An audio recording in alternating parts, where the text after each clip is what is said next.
It is Lisa and Chris again, and I am going to interview my cousin Brian today. Brian and I are 3 weeks apart, so we grew up together. We are very close, and that is why I asked him to do this video. Brian, thank you for doing this video on your lunch break. Oh, no problem. My first question for you is, when we were growing up, how did you see me? When did you know that I had cerebral palsy? Well, I think probably at about the age of 7 or 8, it probably sank in that, you know, that you had certain handicaps. And that was really, I mean, because you were still in a wheelchair, where, you know, starting to understand that there was other kids that were, you know, running around and playing.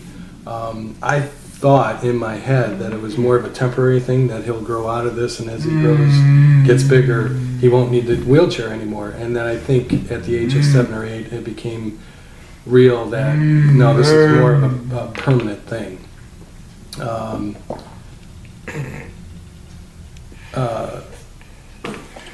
When did you change your mind about hanging out with me?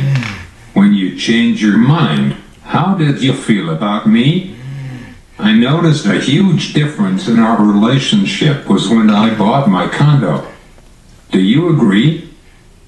Yeah, I agree to a certain extent. I think when I wasn't willing to come around I think it was more have to do with I didn't want to really be around family that much, and I think it was more around the age of 12 or 13 when I was getting more and more friends, and I was probably investing more time with them than I was with my own family. So I think it was more general. It wasn't just you. It was my own family that I kind of was growing away from, or trying to, I should say. I think it was probably when you went to college at the University of Illinois that I started really appreciating, you know, what you were actually doing. I mean, you know, here's somebody that's wheelchair bound that can't talk, and yet they're going for a 4-year college degree at a major university. You know,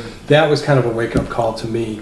And then, you know, there was still, you know, we were in our 20s. I still had, you know, my life that I was trying to live, and so there was definitely some time and space between us. But I think when you bought your condominium, that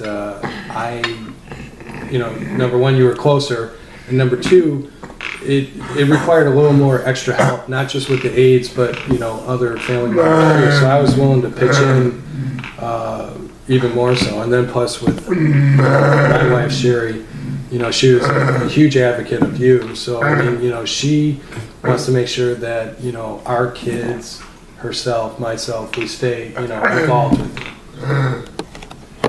If there is someone who is watching this video, they have a brother, sister, or just a classmate who has a disability, what would you say to them to give encouragement to be a true friend?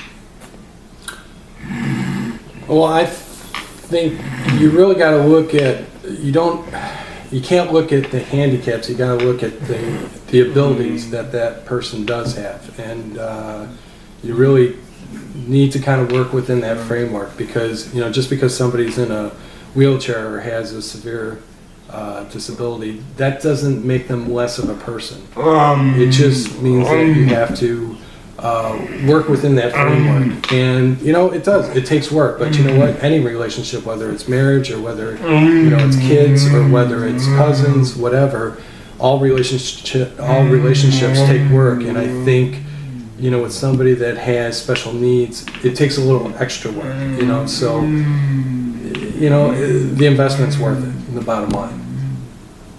Thank you, Brian, for giving up your lunchtime to do this video with me. That's okay. I love you very much. If you like this video, please subscribe to our channel and tell your friends about us. We are trying to improve our videos, so help us to grow our channel.